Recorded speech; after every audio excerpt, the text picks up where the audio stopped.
জানেন, এক দক্ষিণী মায়ের দুটা সন্তান ছিল। একটা ছিল মেয়ে আর একটা ছিল ছেলে। মেয়েটা ছিল বড়। তো দক্ষিণের মায়ের স্বামীটা ছিল না ভালো। দক্ষিণের মাটাও কাজ করে খেত। দক্ষিণের মায়ের ওই মেয়েটা বড় হয়ে উঠছিল। বয়স যখন 13 বছর, মা ভাবলো আমি দক্ষিণে কর্ম করেই আমার মেয়ে যদি বেশি বয়স হয়ে যায় তাহলে কিভাবে বিয়ে দেব। তো তখন ওই মেয়ের বয়স 13 বছর। তখনই একটা ছেলে দেখে মেয়েটাকে বিয়ে দেয়। যদি একটু বুঝতো যে মেয়েটাকে বিয়ে দিচ্ছি, একটু ভালো করে খোঁজ খবর নেই ছেলেটা কী করে। পাঠাইছিল মামাটা অত বুঝতে পারছিল না, খালি শুনছিল চার দোকান। সে চার দোকানে যে সে কাজটা করে ঠিক মতো সেটাও শুনছিল না। তে ছেলেটা ঠিক মতো কাজ করতো না। ওই যে কথায় আছে যে মায়ের কপালে সুখ না হলে কখনো মেয়ের কপালে সুখ হয় না।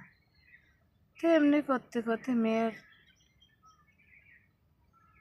বিয়ের বয়স যখন 8.5 বছর, ওর মধ্যেই দুটা সন্তান হইল মেয়েটার।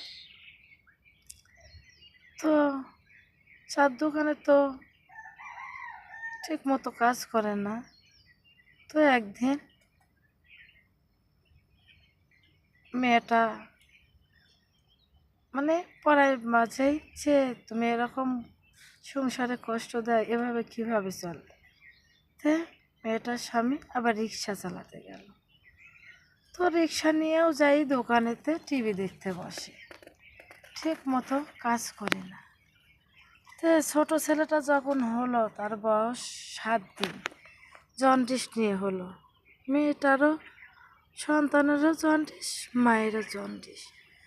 তো একদিন ডাক্তারের কাছে যাচ্ছিল। তো ওই যে রিক্সায় মেয়েটাকে নিয়ে উঠালো। তো তখন ওই মেয়েটা রিক্সায় উঠে যাচ্ছিল। খুব কষ্ট করে মেয়েটার স্বামী রিক্সা চালাচ্ছিল।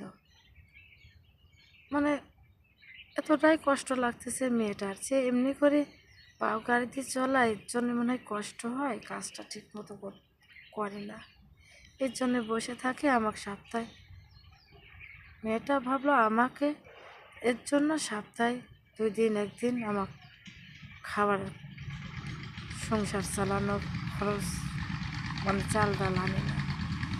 তো মেয়েটা মার সঙ্গে করে ভাবলো যে মা, তুমি তো আমাকে একটু আমার পাশে থাকো। তুমি গরুটা দিছিলে, আমি তো কষ্ট করে করে যাই হোক 16 টাকা করে দুধ বেচে যে কয় টাকাই হোক গোছাইছি, আর তুমিও তো পরিশ্রম করে কিছু টাকা গোছাইছাও, তো দাও।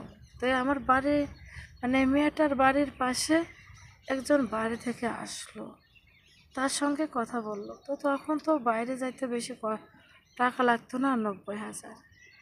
তো মেয়েটা ভাবলো যে এত কষ্ট করে রিক্সা চালায়, এর জন্যে সংসার চালাতে পারে না, যাক ঋণ পান করে বাইরে পাঠায়।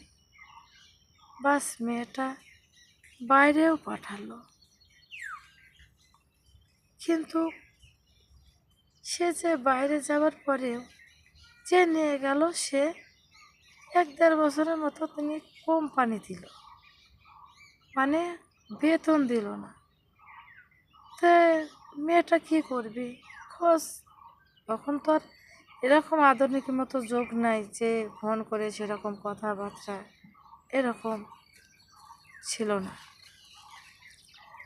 তো তখন মেয়েটা ওই দুটো সন্তান নিয়ে বাড়ির পাশে ফার্ম ছিল, পরিশ্রম করতে গেল।